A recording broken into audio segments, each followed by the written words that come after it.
नमस्कार दोस्तों, स्वागत है आपका हमारे यूट्यूब चैनल उत्तराखंड ज्ञान यात्रा में। दोस्तों, ये हमारी उत्तराखंड जो सिंगल लाइनर पुस्तक है बीएस नेगी जी की, तो उसके यह रिवीजन सीरीज है। और इस सीरीज में हम उत्तराखंड के प्रारंभ से लेकर उत्तराखंड के अंत तक, यानी जितने भी यहाँ पर उत्तराखंड से संबंधित टॉपिक यहाँ पर बीएस नेगी जी की पुस्तक सिंगल लाइनर उत्तराखंड में दिए गए हैं, उन सभी को हम यहाँ पर कवर करेंगे। और इसी क्रम में अब तक हम उत्तराखंड के प्रारंभ से लेकर अभी हम पंवार वंश तक पहुंच गए, जहां पर हम इससे पहले राजा अजयपाल से पहले जो शासक हैं उनके बारे में हम चर्चा कर चुके हैं। आज के इस वीडियो में राजा अजयपाल के बाद यहाँ पर जो पंवार वंश का जो घटनाक्रम है उसके बारे में हम चर्चा करेंगे।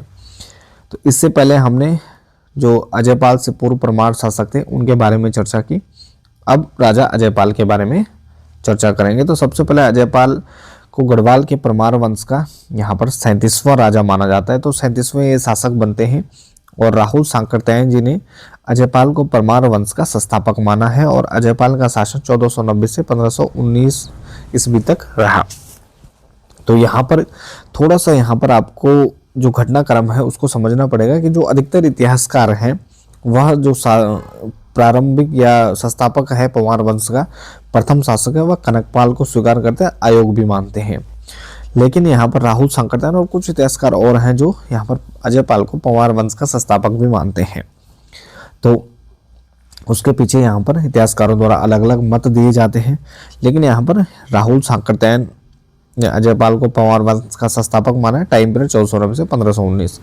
राय बहादुर पातीराम ने अजयपाल को गढ़पति से संबोधित किया है। तो राय बहादुर पातीराम ने अजयपाल को क्या कहा है? गढ़पति कहा है। अजयपाल चांदपुर गढ़ के गढ़पति आनंदपाल के पुत्र थे और 52 गढ़ों को अपने बाहुबल से इन्होंने जीता था। कत्यूरों को पराजित कर उन्होंने सोने का सिंहासन भी छीना। साथ ही यहाँ पर 1491 में कीर्तिचंद ने अजयपाल को बदानगढ़ के युद्ध में हराया था। तो प्रथम आक्रमण होता है कुमाऊं से, यानी कुमाऊं के शासक रहते हैं कीर्तिचंद, उनके द्वारा आक्रमण किया जाता है 1491 ईस्वी में अजयपाल पर। इस युद्ध में अजयपाल की हार हो जाती है और यह प्रथम युद्ध है जो कि यहाँ पर कुमाऊं से होता है। तो कुमाऊं से होने वाला प्रथम जो आक्रमण होता है वह कीर्तिचंद के द्वारा अजयपाल पर किया जाता है। अजयपाल के समय से ही गढ़वाल और कुमाऊं में युद्ध होने प्रारंभ हो जाते हैं। अजयपाल अपनी राजधानी देवलगढ़ को यहाँ पर देवलगढ़ की प्रसाद पहाड़ी पर 1512 ईस्वी में राजप्रसाद यहाँ पर बनाते हैं। तो राजमहल का निर्माण यहाँ पर अजयपाल के द्वारा करवाया जाता है देवलगढ़ में, और राजधानी को ट्रांसफर किया जाता है यहाँ पर देवलगढ़ से देवलगढ़ में। और अजयपाल ने देवलगढ़ में अपनी कुलदेवी राजराजेश्वरी का यहाँ पर मंदिर निर्माण करवाया और साथ ही अपने गुरु सत्य भैरवनाथ गुफा का जीर्णोद्धार करवाया था। तो भैरवनाथ गुफा का जीर्णोद्धार भी इनके द्वारा करवाया गया। देवलगढ़ में गोरखनाथ पंथ के संत सत्यनाथ का आवास था और सत्यनाथ के जो पुजारी नाथ पंथ जोगी होते हैं उनके महंत को पीर कहा जाता है, जिसकी वेशभूषा मुस्लिम धर्मानुयायी पीरों के समान होती है। तो यहाँ पर इसके अलावा देवलगढ़ में विष्णु मंदिर के सामने की दीवार पर अजयपाल का पद्मासन की मुद्रा में चित्र बना हुआ है। तो देवलगढ़ में विष्णु मंदिर के सामने यहाँ पर इनका चित्र भी बना हुआ है पद्मासन मुद्रा में। अजयपाल के द्वारा 1517 में राजधानी देवलगढ़ से श्रीनगर स्थानांतरित की जाती है। तो इससे पहले हम देखते हैं 1512 में अजयपाल के द्वारा राजधानी को यहाँ पर चांदपुरगढ़ से देवलगढ़ में यहाँ पर स्थानांतरित किया जाता है। वहाँ पर राजमहल और अन्य यहाँ पर जो स्थापत्य कला की चीज़ें हैं उनका निर्माण कराया जाता है। उसके बाद राजधानी 1517 में राजधानी देवलगढ़ से पौड़ी से यहाँ पर श्रीनगर स्थानांतरित की जाती है। तो श्रीनगर में कालिका मठ देवी का निर्माण इनके द्वारा कराया जाता है। इसके अलावा अजयपाल ने रसोइयों के लिए 16 ब्राह्मणों की नियुक्ति प्रारंभ की थी। 16 ब्राह्मणों की नियुक्ति का श्रेय भी अजयपाल को जाता है। और साथ ही यहाँ पर धूली पाथा का प्रचलन मापतौल के लिए अजयपाल के शासनकाल में हमें देखने को मिलता है। इसके अलावा उनके यहाँ पर विभिन्न नामों से उनको जाना जाता है।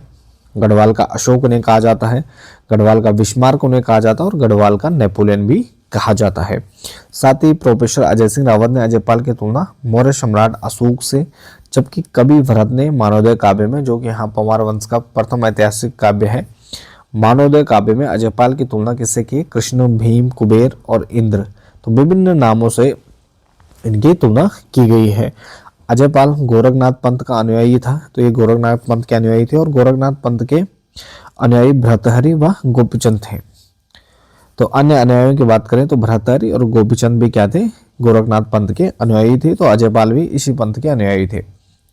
नवनाथ कथा गोरक्ष स्वातवांजल ग्रंथ में अजयपाल को क्या कहा गया है, गोरखनाथ संप्रदाय के 84 सिद्धों में से एक सिद्ध माना गया है।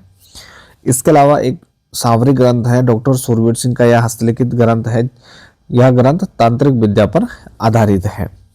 ठीक है जी। सांवरी ग्रंथ में अजयपाल को क्या कहा गया, आदिनाथ। तो आदिनाथ कहकर यहाँ पर अजयपाल को संबोधित किया गया है। माना जाता है 1519 में अजयपाल की मृत्यु हो जाती है और अजयपाल का उत्तराधिकारी कल्याण शाह बनता है। इसके अलावा इनके शासनकाल के प्रमुख घटना है जिसमें कप्पू चौहान यहाँ पर उप्पूगढ़ के सरदार रहते हैं और उनके साथ यहाँ पर इनका जो युद्ध है वो काफ़ी प्रसिद्ध है। इसके हमारे उत्तराखंड के इतिहास की जो यहाँ पर स्पेशल सीरीज है तो उस सीरीज में हमने अजयपाल और अन्य जो पंवार शासक हैं तो उनके बारे में डिटेल से चर्चा की है। अगर आप और अधिक इससे रिलेटेड जानना चाहते हैं तो वह आप सीरीज देख सकते हैं। तो कप्पू चौहान स्वयं के लिए कहता है कि मैं पशुओं में सिंह हूँ और पक्षियों में गरुड़ के समान हूँ। कप्पू चौहान के लिए अजयपाल ने कहा, वीर तुम जीत गए और मैं हार गया।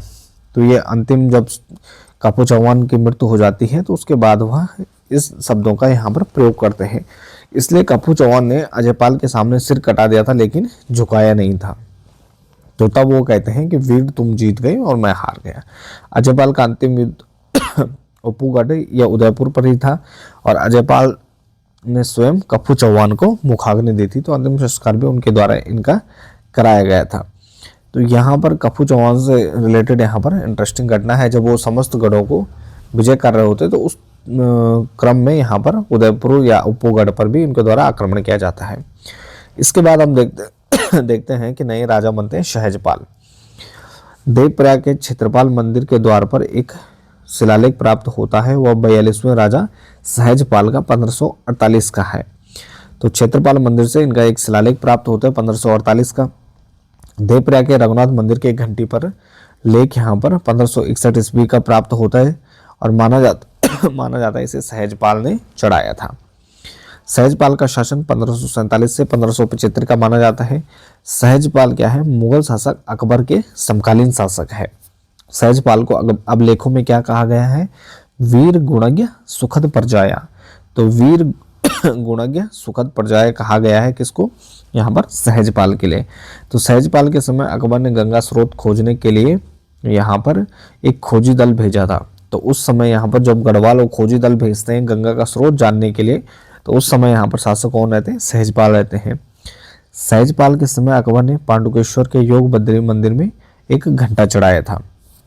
इसके अलावा मेधाकर शर्मा द्वारा रचित जो रामायण प्रदीप नामक पुस्तक है तो उसमें सहजपाल को महाबली और विद्वानों का आश्रयदाता कहा गया है।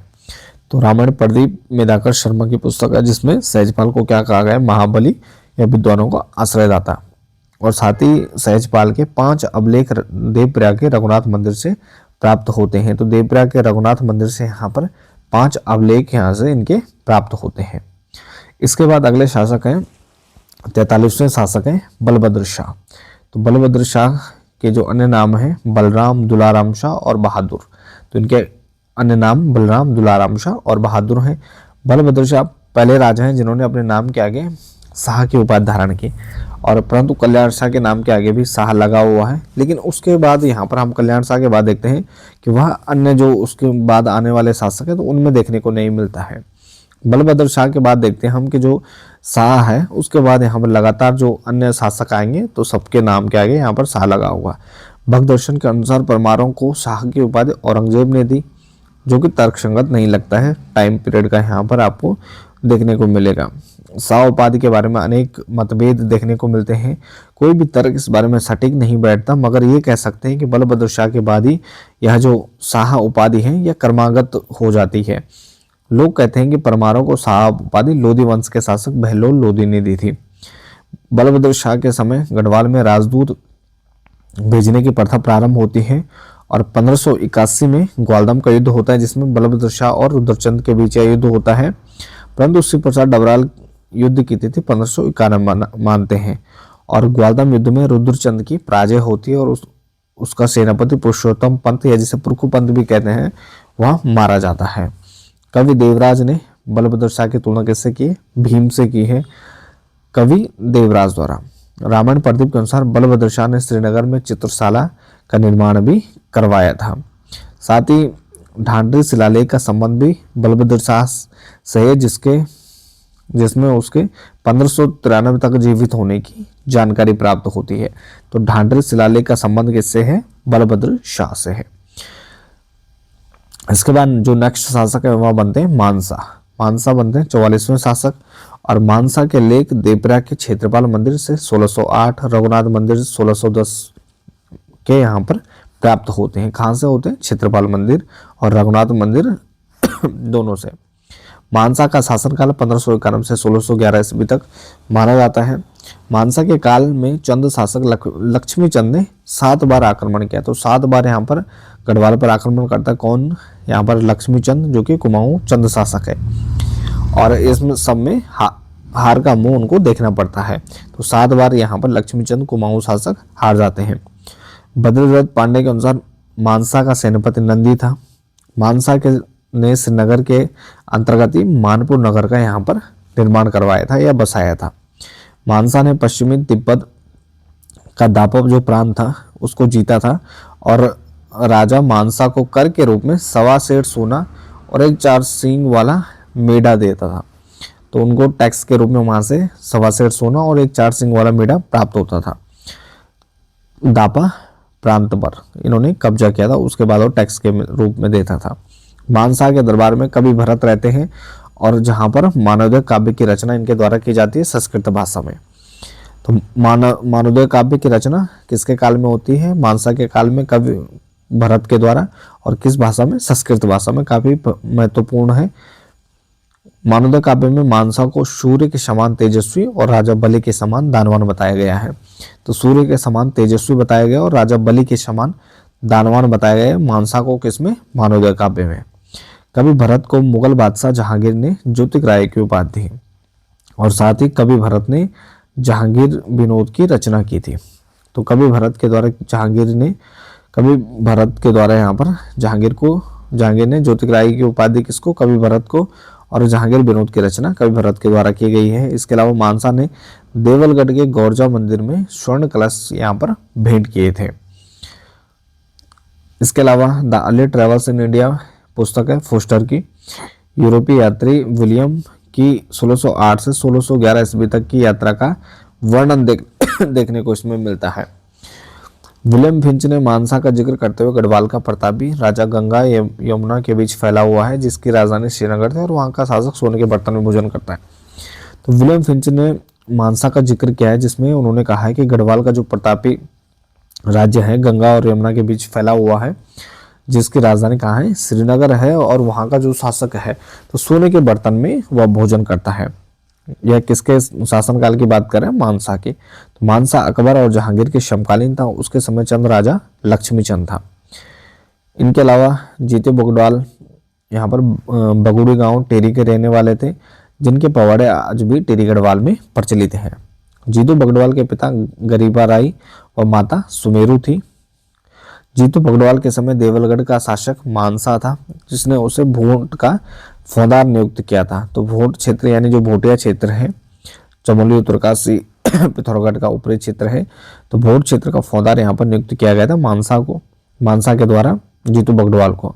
और जीतू बगड़वाल लोक कथाओं में उनकी खुद की तांबे की खान होने का भी वर्णन मिलता है। बगोड़ी की सेरा में जीतू को उनके बैलों सहित यहाँ पर आश्रयों के द्वारा हर लिया जाता है। तो ये कुछ यहाँ पर जीतू बगड़वाल का जो यहाँ पर मानसा के शासन काल में कुछ यहाँ पर जो पवाड़े हैं वह भी देखने को मिलते हैं। इसके बाद शासक बनते हैं मानसा के बाद राजा शामशाह 1611 से 1630 तक 45वें शासक हैं, और इनका उल्लेख जहांगीरनामा में भी देखने को मिलता है, जिसमें जिक्र मिलता है कि मुगल दरबार ने श्रीनगर शासक श्यामशाह को घोड़े व हाथी उपहार स्वरूप भेंट किए थे। तो मुगल दरबार द्वारा यहाँ पर श्रीनगर शासक को हाथी और घोड़े भेंट किए जाते हैं। श्यामशाह के मुगल बादशाह जहांगीर से भेंट का वर्णन मिलता है आगरा में। श्यामशाह पहला परमार शासक है जिसका चित्र मिलता है। तो चित्र प्राप्त होने वाला शासक कौन सा है? श्यामशाह। श्यामशाह ने दापा प्रांत जीतकर वहां के शासक से 1 शेर स्वर्ण चूर व 1 चंवर गाय कर के रूप में प्राप्त की थी। तो यहाँ पर मानसा की तरह श्याम शाह ने भी आक्रमण किया और वहां से एक सेठ स्वर्ण व एक चमर गाय कर के रूप में प्राप्त की थी। साथ ही इसके समय सती प्रथा का उल्लेख मिलता है। मान्यता है कि मृत्यु के पश्चात यहाँ पर इनकी जो 60 रानियां थी वह सती हो गई थी। श्याम शाह के राजगुरु थे कवि शंकर देव और इन्होंने वास्तु शिरोमणि ग्रंथ की रचना की। तो वास्तु शिरोमणि ग्रंथ किसके शासनकाल में यहाँ पर रचा गया? श्याम शाह और इनके जो राजगुरु कवि शंकर देव थे उनके द्वारा यह ग्रंथ की रचना की गई। श्याम शाह ने श्रीनगर में श्याम शाही बाग की स्थापना की और श्याम शाह को एक बिलासी राजा की संज्ञा दी गई है, उपमा दी गई है। श्याम शाह ने सिलसारी नामक ग्राम में भूमि का कुछ अंश शिवनाथ जोगी को यहाँ पर दान में दे दिया था। तो शिवनाथ जोगी को कुछ भूमि का अंश दान में दे दिया था। श्याम शाह के समय जेसुइट पादरी अंतोनियो दी आंद्रेदे, तो यह श्रीनगर आता है और अंतोनियो दी आंद्रेद गढ़वाल के रास्ते तिब्बत पहुंचा 1624 ईस्वी में। 1625 में केशवराय मठ की स्थापना महपति शाह के द्वारा श्रीनगर में की जाती है। तो श्रीनगर में केशवराय मठ की स्थापना किसने की? महपति शाह ने 1625 में। लेकिन शासनकाल किसका है? श्याम शाह का। केशवराय मठ के द्वार कर उत्कीर्ण पर लेख में महपति शाह का नाम आता है। इससे लगता है कि परिवार में श्रेष्ठ होने के नाते इसका निर्माण महपति शाह के द्वारा करवाया गया। देवलगढ़ में सत्यनाथ मंदिर का जीर्णोद्धार 1626 में करवाया। हरिकृष्ण रतूड़ी द्वारा श्याम शाह के राज्यकाल के अंतिम अवधि में 1629 बताई गई है। तो इनके टाइम पीरियड में भी थोड़ा डिफरेंस देखने को मिलता है। पादरी एजवेडो द्वारा 1631 में श्रीनगर में गढ़ नरेश का दाह संस्कार देखा गया था, जो संभवतः श्याम शाह का ही रहा होगा। तो अलग इतिहास का थोड़ा सा जो उनका शासनकाल है उसका जो टाइम पीरियड है तो उसमें भी हमें विवाद देखने को मिलता है। अब इसके बाद जो अगले शासक हैं वह बनते हैं राजा महपति शाह। तो राजा महपति शाह अगले शासक बनते हैं। कोई संतान न होने के कारण उनके श्याम शाह के चाचा महपत शाह को गढ़वाल का शासक बना, जो अपने शासनकाल में शत्रुओं से जूझते रहे और पराजित किया, जिस कारण उन्हें गढ़वाल में गर्व भंजन कहा गया। तो गर्व भंजन की उपाधि भी दी जाती है राजा महपति शाह को। राज्यारोहण की तिथि हरिकृष्ण रतूड़ी ने 1629 बताई है, जबकि डॉक्टर डबराल ने 1631 बताई है। तो इनका जो शासनकाल है थोड़ा सा हमें मतभेद देखने को मिलता है। और अजय सिंह रावत जो इतिहासकार हैं वह 1622 से इनके राज्यारोहण की तिथि बताते हैं। महपत शाह के पिता का नाम दुलाराम या राम शाह था। महपत शाह सबसे अधिक उम्र में राजा बनने वाले गढ़वाली शासक थे। मुगल लेखों में इसे अक्खड़ राजा कहा गया है। तो मुगल लेखों में क्या कहा गया है? अक्खड़ राजा, क्योंकि वह शाहजहां के राज्याभिषेक में शामिल नहीं होते हैं। इसके अलावा सी बेसल्स ने early Jesuit travels in central Asia पुस्तक में एंड्राडे का यात्रा वृत्तांत लिखा है। एंड्राडे सहयात्री मार्कोस था, जो ईसाई धर्म के लिए महपति के शाह के समय यहाँ पर गढ़वाल आते हैं। महपत शाह ने तिब्बत पर 3 आक्रमण किए, जिसका वर्णन एंड्राडे द्वारा यहाँ पर अपने विवरण में किया गया है। तो 3 बार यहाँ पर इनके द्वारा दापा प्रांत पर आक्रमण किए गए थे। प्रथम अभियान में गढ़वाल सैनिक 12,000 थे, जबकि द्वितीय अभियान में 20,000 सैनिक थे। इसके अलावा इन्होंने भूलवश कुछ नागा साधुओं की हत्या कर दी थी। आत्मग्लानि के लिए यहाँ पर भारत मंदिर में तपस्या की और नागा साधुओं की हत्या का पाप धोने के लिए काकवा मोर युद्ध में अपना बलिदान दे देते हैं। काकवा मोर युद्ध महपत शाह और चंद शासक तिरमल चंद के मध्य होता है, जिसमें महपत शाह को हार का सामना करना पड़ता है और कुमाऊं अभियान में इस युद्ध में महाराजा को सेनापति बनवारी दास तोहर सहित वीरगति प्राप्त हो जाती है। तो बनवारी दास जो उनके सेनापति थे उनके भी इस युद्ध में मृत्यु हो जाती है। और इसके अलावा रोटी सूची प्रथा का प्रारंभ किसने करवाया था? महपत शाह द्वारा यहाँ पर रोटी सूची प्रथा का प्रारंभ किया गया था। महपत शाह के प्रमुख जो सेनापति थे माधो सिंह भंडारी, रिखोला लोधी और बनवारी दास, 3 प्रमुख सेनापति इनके टाइम पीरियड में रहते हैं। बनवारी दास चित्रकार मोलाराम के वंशजों के पुत्र थे, जो कुमाऊं युद्ध में मारे जाते हैं। इसके अलावा रिखोला लोधी ने सिरमौर, तिब्बत और गढ़वाल के दक्षिण भाग जीतने में महत्वपूर्ण भूमिका निभाई। मोलाराम ने महपत शाह को क्या कहा है? महाप्रचंड भुजदंड कहा है। किसने कहा है? मोलाराम ने। किसको कहा है? महपति शाह को। महारानी कर्णावती महपत शाह की पत्नी थी। कर्णावती की तुलना यहाँ पर ताराबाई और गोलकुंडा की दुर्गावती से की जाती है। साथ ही रानी कर्णावती ने देहरादून में करणपुर अपने नाम से ही करणपुर नगर की स्थापना की। यशवंत सिंह कटोच के अनुसार मेहपत शाह की पत्नी कर्णावती का वास्तविक नाम क्या था? करुणावती था। माधो सिंह भंडारी, तो माधो सिंह भंडारी यहाँ पर मेहपत शाह के सेनापति रहते हैं। इनका जन्म टेरी गढ़वाल में होता है। इनके पिता का नाम कालू भंडारी था और इनकी पत्नी का नाम उदीना था, उदीना बोरानी। माधो सिंह भंडारी को गर्भभंजक कहा जाता है। इसने एकमात्र पुत्र गजय सिंह की अपनी बल दे दी थी। देवप्रयाग में रघुनाथ मंदिर के द्वार पर एक अभिलेख मिला है जिसमें माधो सिंह भंडारी के पुत्र गजय सिंह व पुत्र वधु यहाँ पर मथुरा बोरानी, उनका उल्लेख यहाँ पर मिलता है। 1640 में रानी कर्णावती का ताम्रलेख हमें प्राप्त होता है जिसमें चमोली के एक हटवाल ब्राह्मण को उनके द्वारा भूमि दान दी गई थी, जिसमें माधो सिंह भंडारी को साक्षी माना गया है। ताम्रपत्र से ज्ञात होता है कि चीन का तुमुल युद्ध में 1640 के आसपास हुआ होगा, जिसमें चीन तुमुल युद्ध में माधो सिंह भंडारी को वीरगति प्रदान होती है, वीरगति को ये प्राप्त हो जाते हैं। माधो सिंह भंडारी की मृत्यु सतलज नदी के तट पर प्रतिपत शाह के सेनानायक के रूप में होती है। माधो सिंह भंडारी मलेथा की गोल का के द्वारा निर्माण करवाए गए 225 फीट या लंबी है और गोल छानेदार पहाड़ी पर बनाई गई है, जहां से चंद्रभागा नदी या चकमा नदी या डागर नदी, तो इसके अन्य नाम भी है, से पानी यहाँ पर निकाला गया है। मशेरगढ़ किले का निर्माण माधो सिंह भंडारी के द्वारा किया गया है। अब इसके बाद अगले जो शासक बनते हैं वह बनते हैं प्रतिपत शाह 1640 में। तो 1640 में प्रतिपत शाह का राज्याभिषेक होता है। उस समय लगभग ये 7 वर्ष अल्पवयस्क थे, जिसकी संरक्षिका महारानी कर्णावती को बनाया जाता है। तो वैसे तो जो इनका शासनकाल है 1634 से ही प्रारंभ हो जाता है, लेकिन हम देखते हैं जो वास्तविक जो शासनकाल है इनको 1640 में प्राप्त होता है। प्रतिपत शाह देहरादून में पृथ्वीपुर नामक नगर की यहाँ पर स्थापना करते हैं, उसको बसाते हैं। प्रतिपत शाह ने राजगढ़ी नामक स्थान को दूसरी राजधानी बनाया और वहाँ के शासक दिलीप शाह को नियुक्त करते हैं।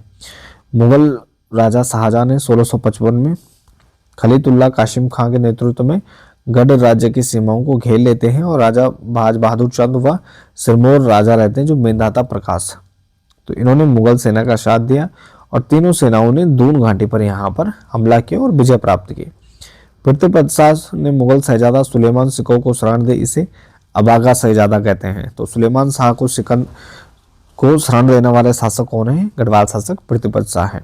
दारा सिकोह को लघु अकबर कहते थे और यह सुलेमान सिकोह का पिता था। सुलेमान सिकोह ने 17 आदमियों के साथ गढ़वाल में शरण ली थी।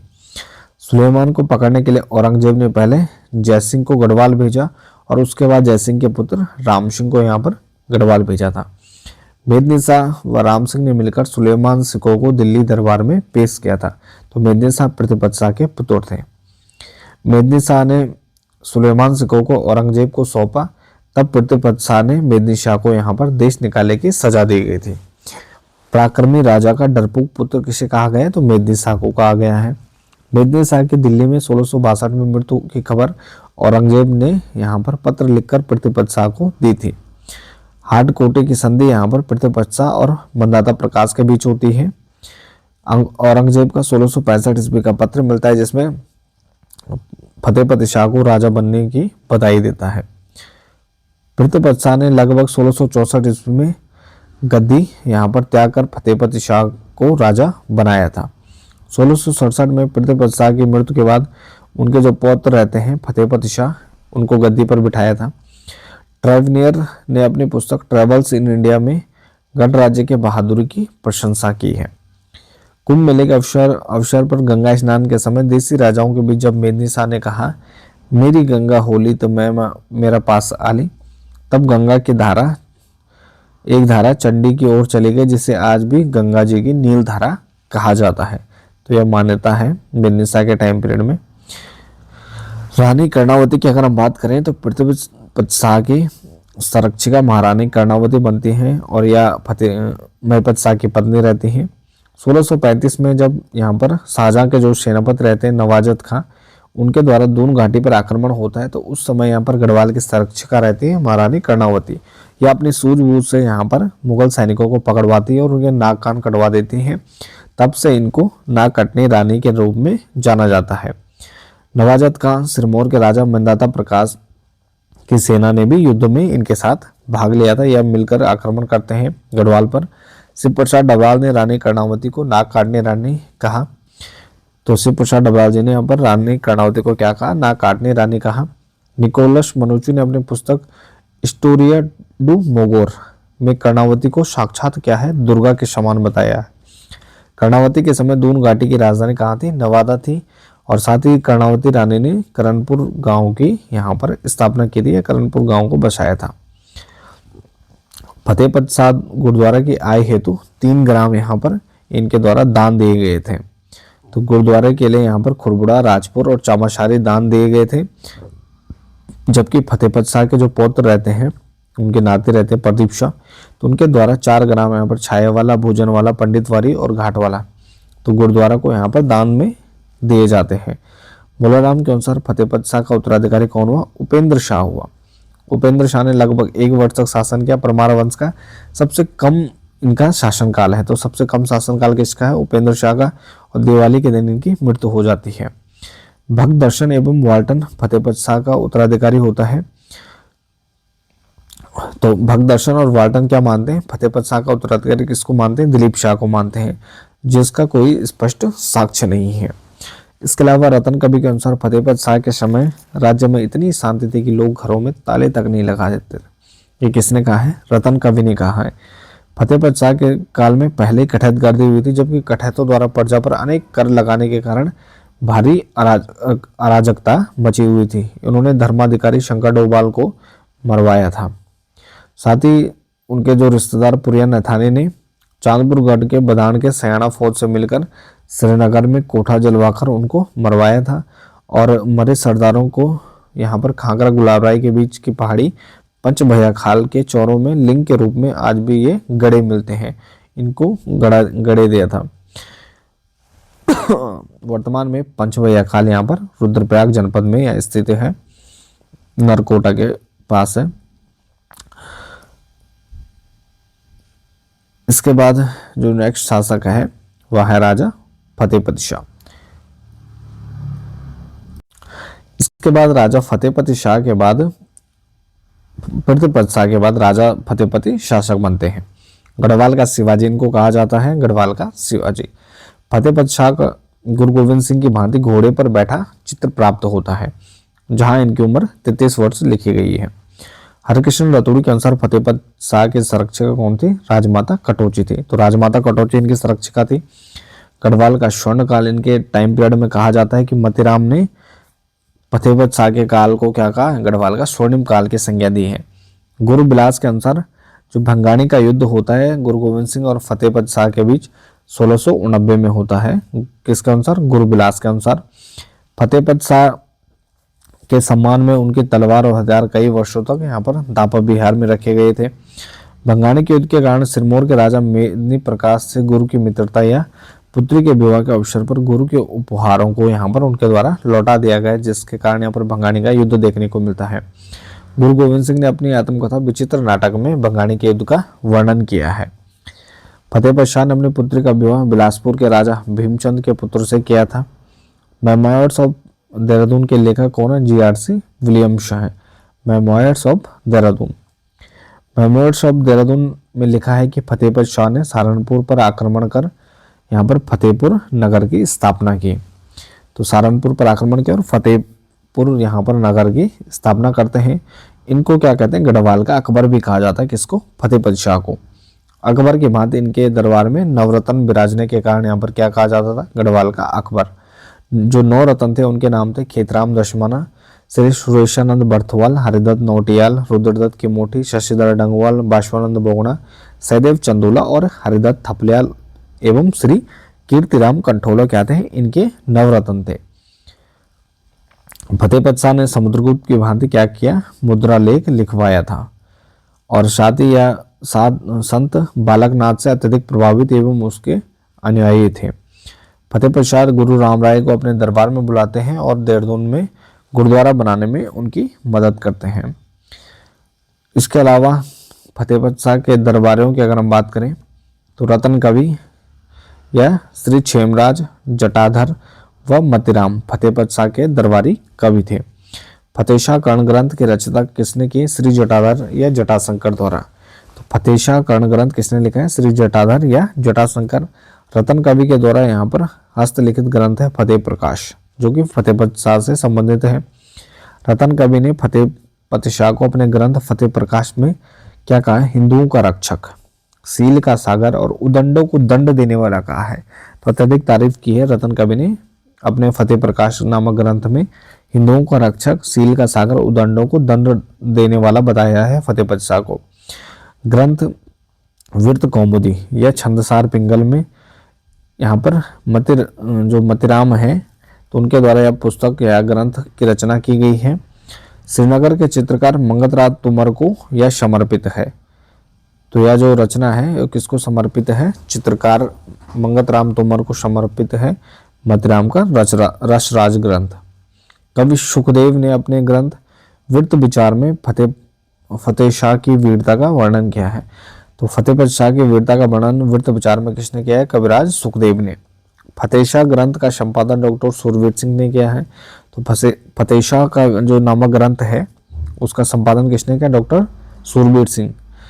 फतेह शाह यशोवर्णनम, तो फतेह शाह यशोवर्णनम पुस्तक के रचयिता कौन है? रामचंद्र हैं। फतेह शाह की कीर्ति सुनकर यहाँ पर शिवराज भूषण व नीलकंठ या जटाशंकर ने श्रीनगर की यात्रा की थी और कुछ समय यह राज दरबार में रहते हैं। इंडो चाइना तिब्बत ट्रायंगल नामक पुस्तक किसकी है? श्री राम गोपाल की है।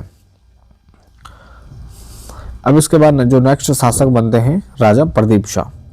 तो लखनऊ संग्रहालय में रखे जो सिक्के हैं तो उनके आधार पर प्रदीप शाह का शासनकाल 1717 से 1757 तक यहाँ पर माना जाता है, लेकिन दान पत्र के आधार पर 1717 से 1772 तक इनका टाइम पीरियड बताया जाता है। इनकी संरक्षिका रानी कनकदेई रहती हैं, महारानी कनकदेई या राजमाता कनकदेई। पिता का नाम दिलीप शाह। इनके जो दीवान रहते हैं रघुपति चौथा थे और वजीर का नाम चंद्रमणि डंगवाल और रंगी बिष्ट था।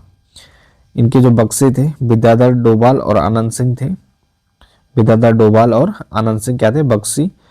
दरबारी कवि मेधाकर शर्मा, जिन्होंने रामायण प्रदीप नामक ग्रंथ की रचना की। भोलाराम तोमर को इनके द्वारा इनको संरक्षण प्रदान किया गया। इनके द्वारा भोलाराम द्वारा निर्मित प्रदीप शाह का रूप चित्र यहाँ पर हमें प्राप्त होता है। राजधानी नवादा से हटाकर इनके द्वारा धामुवाला की गई। तो जो देहरादून की राजधानी पहले नवादा थी कर्णावती के टाइम पीरियड से, तो उसको धामुवाला कर दिया। और 1743 में रोहिला आक्रमण अली मोहम्मद के नेतृत्व में यहाँ पर आक्रमण किया जाता है गढ़वाल पर।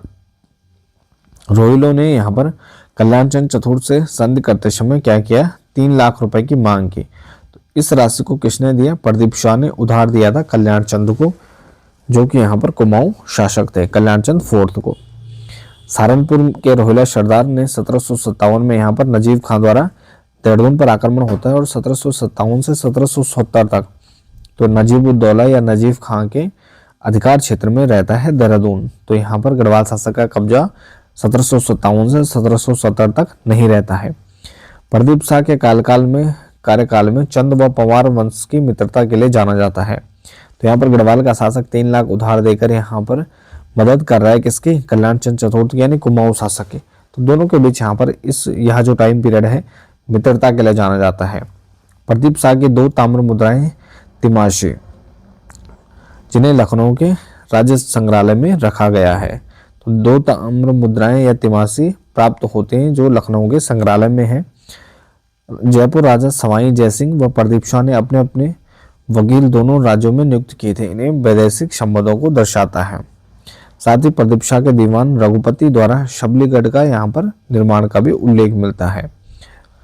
इसके बाद जो नेक्स्ट शासक पवार वंशीय शासक बनते हैं वह है ललित शाह।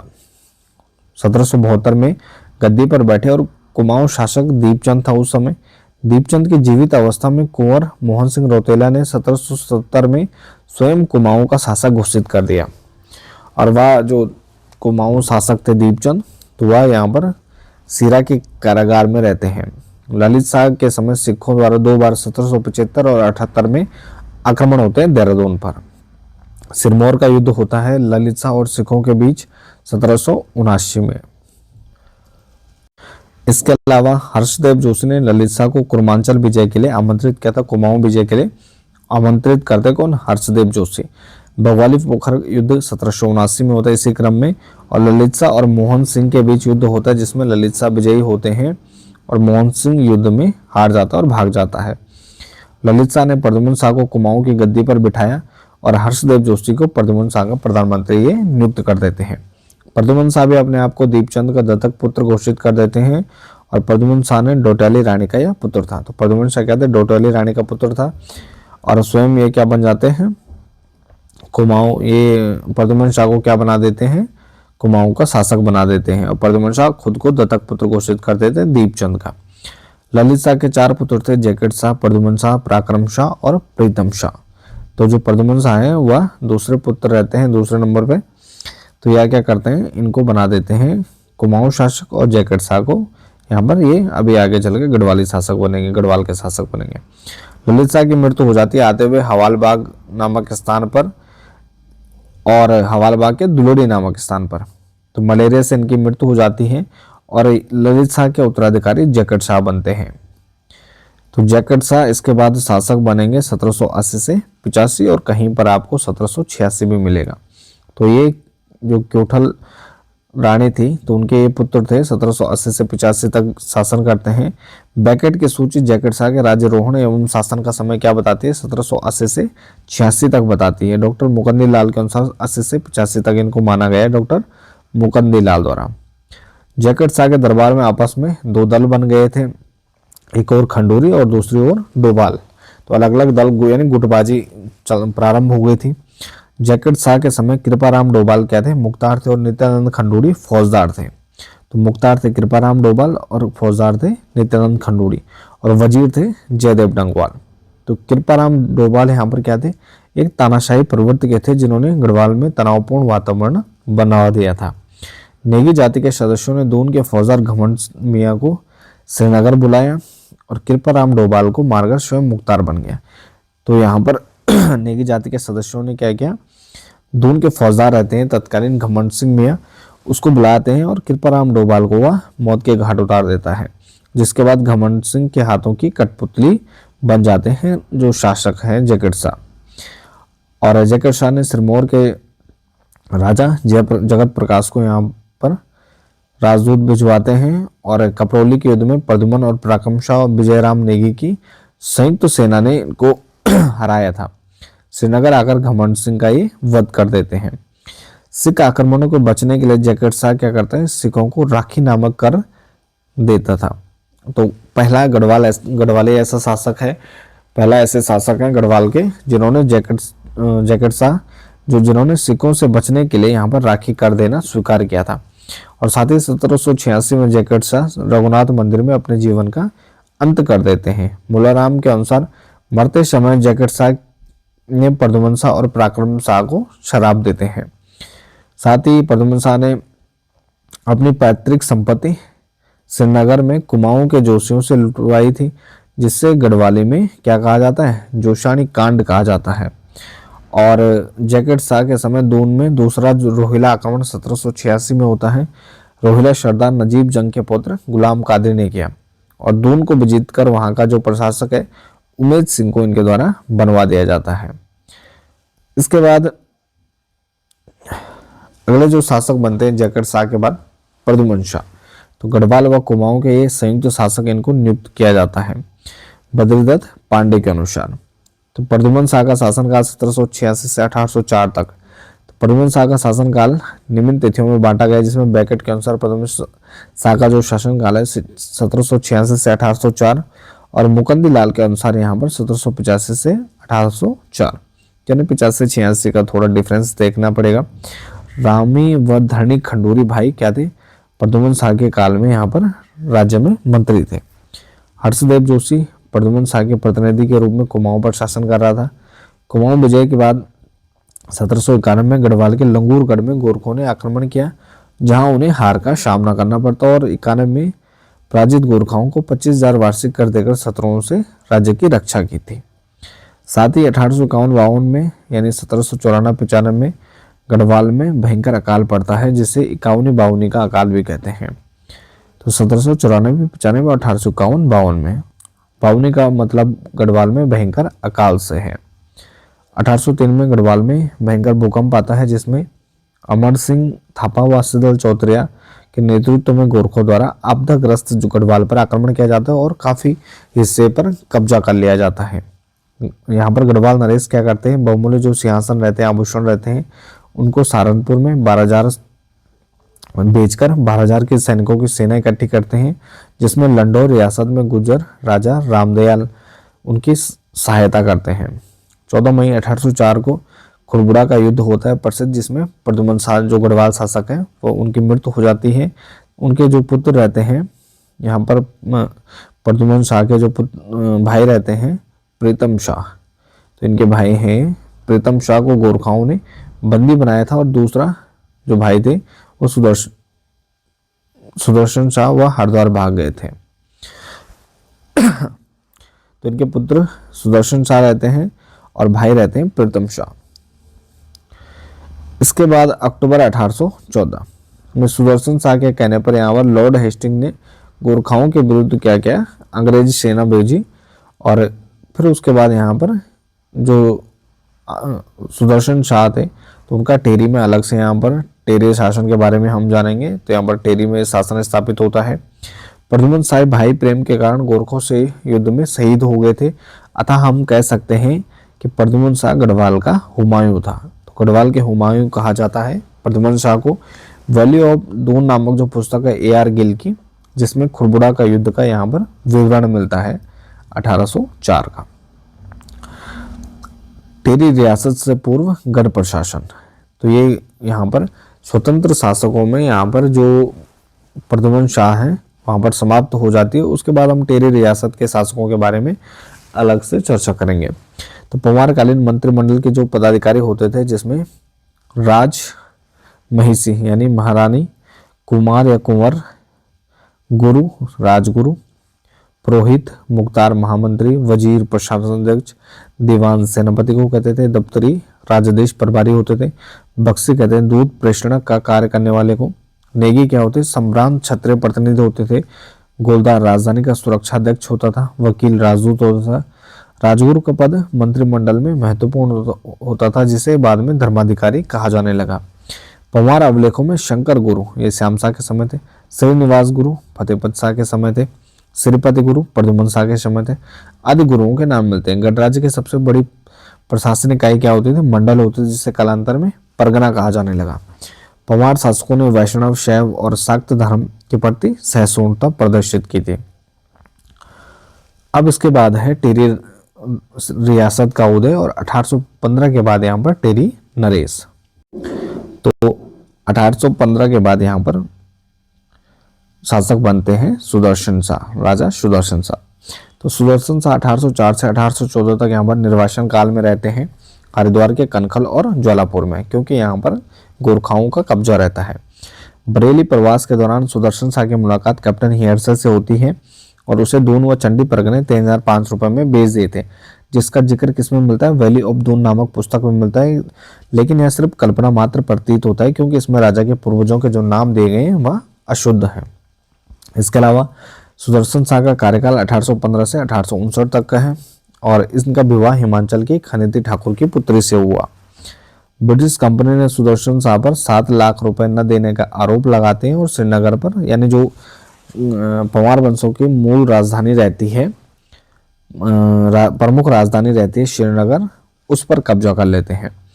सुदर्शन शाह ने 28 दिसंबर 1815 को अपनी राजधानी को कहाँ स्थापित किया, तो ये टेरी में स्थापित करते हैं, जहां पहले धुनारों और मछुआरों की बस्ती रहती है। टेरी नगर के सिंह राशि थी, तो टेरी शहर के लिए ज्योतिषों ने अल्पायु की घोषणा की थी, कि जो कि यहाँ पर बाद में वहाँ पर वर्तमान में जो डैम बना है तो वह सही साबित होता है। सुदर्शन शाह द्वारा टेरी में 700 रुपये में 30 छोटे छोटे घर बनाए जाते हैं, जिनका 3 वर्ष प्रतिवर्ष किराया था। टेरी स्थापना दिवस रेस्टोरेशन डे के रूप में मनाते हैं। 1817 में कुंवर प्रीतम शाह का यहाँ पर आगमन कहाँ हुआ था, उनको वापस लाया जाता है टेरी में, जिसे गोरखा सैनिक नेपाल ले गए थे। 4 मार्च 1820 को सुदर्शन शाह व ब्रिटिश सरकार के बीच संधि होती है, जिसमें टेरी पर यहाँ पर जो गढ़वाल शासक हैं तो उनके वंशजों का अधिकार स्वीकार किया जाता है ब्रिटिश सरकार के द्वारा। 1824 में रवाई परगने को टेरी में शामिल किया जाता है। दिसंबर 1842 में टिहरी रियासत में ब्रिटिश सरकार का राजनीतिक प्रतिनिधित्व कुमाऊं कमिश्नर को सौंपा जाता है दिसंबर 1842 में। 1820 में ब्रिटिश पर्यटक मूरक्राफ्ट टिहरी आते हैं और मूरक्राफ्ट ने टिहरी में सुदर्शन शाह को उनका कला प्रेम के कारण उनको क्या कहा, कलाविदों का शिरोमणि भी कहा है। अजब राम ने सुदर्शन शाह को दाता ज्ञाता सुरमा कहा है और एग्जाम में पूछा भी जा चुका है। किसने कहा? अजब राम ने, अजब राम द्वारा। भजन राय ने यहाँ पर सुदर्शन शाह को क्या कहा है? तो दृढ़ वचन वाला राजा कहा है भजन राय कवि ने। भक्त दर्शन के अनुसार महाराजा सुदर्शन शाह क्या है? एक योग्य और प्रजावत्सल शासक थे। इसके अलावा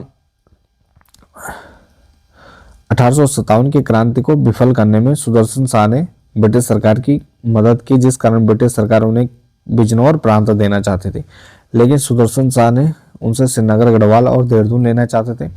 लेकिन जून 1859 में सुदर्शन शाह की मृत्यु हो जाती है और जो यह काम है वह अधूरा रह जाता है।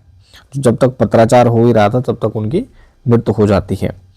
सुदर्शन शाह ने ग्रामों की व्यवस्था के लिए कमीण व सयाना की नियुक्ति प्रारंभ की और राजस्व व धन एकत्र करने के लिए कामदार नामक अधिकारियों की नियुक्ति की। सुदर्शन शाह ने मोलाराम, चैतू, माणकू आदि चित्रकारों को यहाँ पर आश्रय प्रदान करते हैं अपने शासनकाल में। सुदर्शन शाह के द्वारा सभाचार ग्रंथ की मुक्तक काव्य में रचना की जाती है ब्रज भाषा में। तो यह भी कई बार पूछा जा चुका है, ब्रज भाषा में सभाचार ग्रंथ किसका है? सुदर्शन शाह का है मुक्तक काव्य में।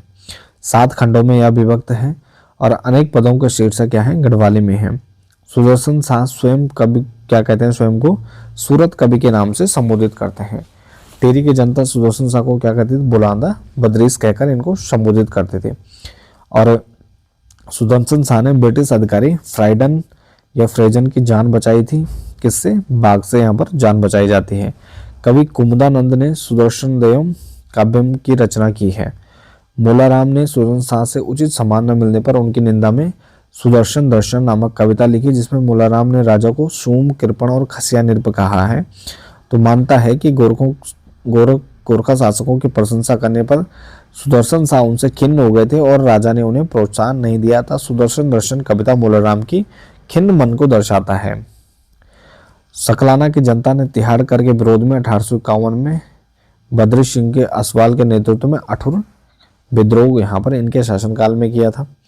सुदर्शन शाह के राजकवि यहाँ पर हरिदत्त शर्मा, धर्मवल्ली और शबाभूषण नाटक आदि संस्कृत ग्रंथों की ये रचना करते हैं। और इसके अलावा यहाँ पर सुदर्शन शाह के दरबार में कुमाऊं से गुमानी पंडित और मनोरथ विद्वान आते हैं। सुदर्शन शाह के समय 4 भागों में विभक्त जो अदालतें थी, जिनको दीवानी, फौजदारी, कलेक्टरी और सरसरी कहा जाता था। सुदर्शन शाह ने छोटी दीवानी और बड़ी दीवानी न्यायालयों की स्थापना की। साथ इनके द्वारा टिहरी रियासत में दीवानी व फौजदार अदालतों को यहाँ पर सुदर्शन शाह द्वारा बनाया जाता है। 1848 में सुदर्शन शाह ने टिहरी में राजभवन बनाया, जिसे पुराना दरबार कहा जाता था। इसके अलावा इसके बाद यहाँ पर जो नेक्स्ट शासक बनते हैं वह बनते हैं राजा भवानी शाह। तो सुदर्शन शाह के छोटे बेटे शेरशाह कुछ समय क्या करते हैं? सत्ता को हस्तगत कर लेते हैं, लेकिन ब्रिटिश सरकार जब हस्तक्षेप करती है तो उसके बाद यहाँ पर भवानी शाह को गद्दी पर बिठाया जाता है। तो इसके बाद महाराजा भवानी शाह से लेकर जो अंतिम शासक है मानवेंद्र शाह, उनके बारे में चर्चा हम नेक्स्ट वीडियो में करेंगे। वीडियो काफ़ी लंबी हो जाएगी, तो इसके साथ इस वीडियो को यहीं पर समाप्त करते हैं। बाकी आप बने रहें चैनल के साथ। मिलते हैं नेक्स्ट टॉपिक में, तब तक के लिए धन्यवाद।